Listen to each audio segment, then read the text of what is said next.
Hello, you guys. It's me, Tasha, CEO and Chief Coach at Start Young Financial. This is the second video in our Invest for Success in 60 Minutes or Less series. Now, we are currently around 13 minutes and we have this video and 2 more to go. So I absolutely think that I can keep it under 60 minutes for you guys. If you haven't done so already, do me a favor, go back and watch video number 1 and then come and catch back up with us. If you haven't watched video number 1, this stuff isn't even gonna make sense. So go ahead and do that and then come back and join us. Now, the first video that I did really talks about why it's important to understand how to invest in the stock market. And then towards the end, we started getting into information about different financial products. In this video, I want to move that conversation forward and give you guys some information on the different financial products that I think would be really helpful for you to know. Now, keep in mind, there are a ton of financial products out there on the market. So this is not completely comprehensive. And also, it's not to be construed as investment advice. These are just some things that I think it will be helpful for you to know. And as always, I want to help educate you on them. So strap in, get a pen and paper, be prepared to take notes so that you can use this information in the future. Let's get started. To begin, I want to talk to you guys about bonds. Bonds are a financial product that allows you to loan money to a corporation or to a government entity.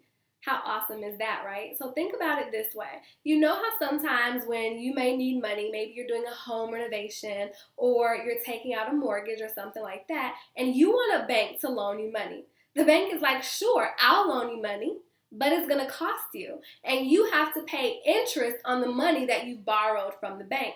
A bond is the exact same thing, but in reverse. So now you become the lender and the corporation or the government entity is now the borrower. And they are required to pay you an interest on whatever you have invested in that bond.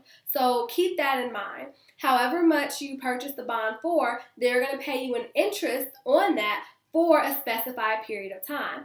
Every year that corporation or government entity has your money, they're going to pay you interest until the point of maturation, at which case they're going to give you your money back. And that's how a bond works. So let's move on to number 2, which includes stocks. Now, stocks operate a little bit differently because you're not loaning money to a company. You are investing in a company for a piece of ownership. And now your financial fate is very closely tied to the performance of that company. If that company gains, you gain. But if that company loses, you lose. So you have exposure to the risks and the rewards of investing in that company. So with the stock, you are invested in a particular company. So for example, perhaps you have stock in Target. Perhaps you purchased a Walmart stock. Perhaps you purchased a stock in Berkshire Hathaway. Or perhaps you were adventurous and participated in the Alibaba IPO. So those are specific stocks that you've now purchased and you have an ownership in that particular company. That is how stocks work. So let's move on to mutual funds, which are similar because they include stocks but are different in that they give you exposure to a lot of different stocks at one time. So with a mutual fund, you have instant diversification because instead of only investing in one thing, that mutual fund is comprised of a lot of different stocks.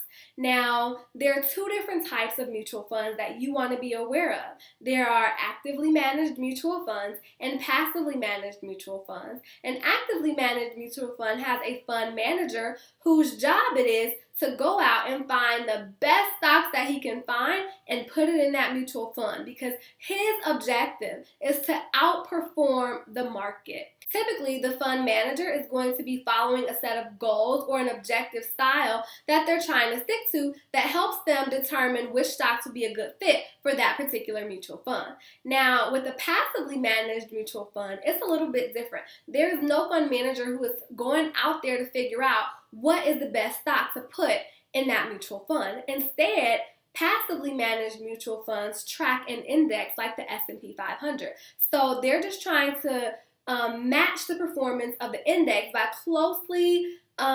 making sure that the funds in that mutual fund closely relate whatever index it is correlated to. So that is how a mutual fund works. Actively managed mutual funds are normally referred to as mutual funds. However, passively managed mutual funds are normally called index funds. So keep that in mind as a distinction. So moving on to our last financial product, we'll talk about ETFs, or exchange traded funds. Now, ETFs have the best of both worlds in terms of it trades like a stock, but it has many characteristics as an index fund. With a stock, you can trade a stock anytime throughout the stock day. However, a mutual fund has to be traded at the end of the stock day. With an ETF, you get the best of both worlds. An ETF trades like a stock in that you can trade it anytime throughout the day when the stock market is open.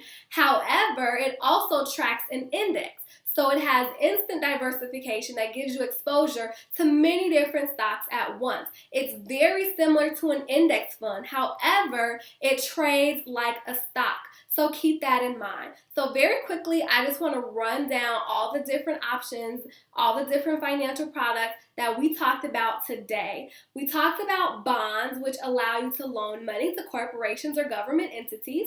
We talked about stocks, which give you ownership in a specific company and allow you to participate in the gains and the losses of that company. We talked about mutual funds, which give you exposure to many different stocks at one time. And it is thought that this decreases your risk due to the diversification. There are two different types of mutual funds. You have your passive and you have your active.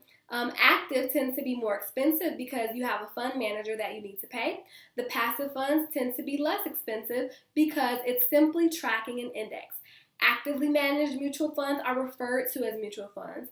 Passively managed mutual funds are normally called index funds. And finally, we have ETFs, or exchange traded funds, which kind of act like a stock and kind of act like a mutual fund. You can trade it at any point throughout the day whenever the stock market is open. However, it also tracks an index just like an index fund. So it's very similar. ETFs tend to have lower expense ratios. So that was a mouthful. With all of that being said, I hope that you have more information and clarification around a few financial products that are the most common that you'll run into.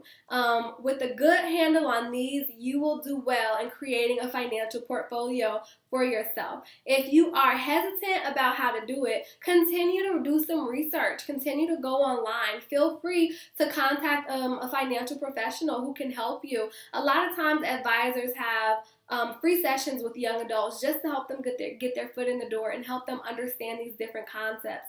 Now, I am going to be opening up my program, Fearless Foundations, to those of you who want more information about how to take your finances to the next level. So we're going to be talking about that later on. I just wanted to give you a heads up that if you're listening to this and you're thinking, I want to know more about how to budget, how I can be better in my finances, how I can take control of my financial situation, then I will give you some insight into how I can help you later on in the video series. So stay tuned for those details.